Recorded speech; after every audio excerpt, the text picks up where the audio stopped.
ቱማ ወንድማችን ቱማ የሚለውን መዝሙር የሚዘምር ወንድማችን ዘማሪ ዳዊት ይባላል እና በጣም እግዚአብሔርን በጣም የሚያሳዝን ታሪክ አለው።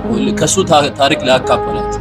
ዳዊት ዘማሪ ይባላልና ወደ ወላይታ ዞን ወደ 20 ኪሎ ሜትር ምናምን ሚርቅ ቦታ ላይ ወደ ኮይሻ የሚባልበት ቦታ ላይ ነው የመጣው እና በአጋጣሚ ሌላ ቦታ በርኩበት እሱን ያየው ነበርና እናት አባት የለውም።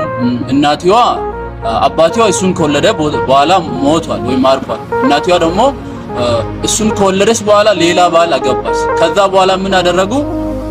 የሱ የዳዊት አባቱ ወንድሞች ምን አደረጉ?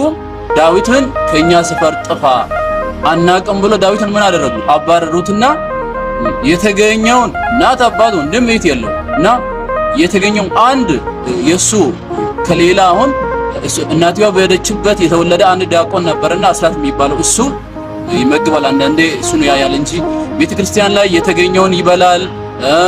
ከአባቶቻችን የተረፈውን የተገኘው ቦታ ላይ ካለ ይበላል፣ ከሌለ ያው በጾምም ያድራል። እኔ በጣም ነው ያሳዝነው። እግዚአብሔርን ለራሱ ያልበቃ ለሰው ጠበቃ የሚባል ነገር አለና ሲጀመር ለኔ ምንም ነገር የለኝም እና በጣም አዘንኩትና ማን ያውቃል እስኪ የሆነ ትንሽ ነገር ለራሴ እንኳን ልክ የራሴ ይቅርና ላብላ ብዬ ወደ ራሴ ወደ ወላይታ ሶዶ አምጥቼዋለሁ።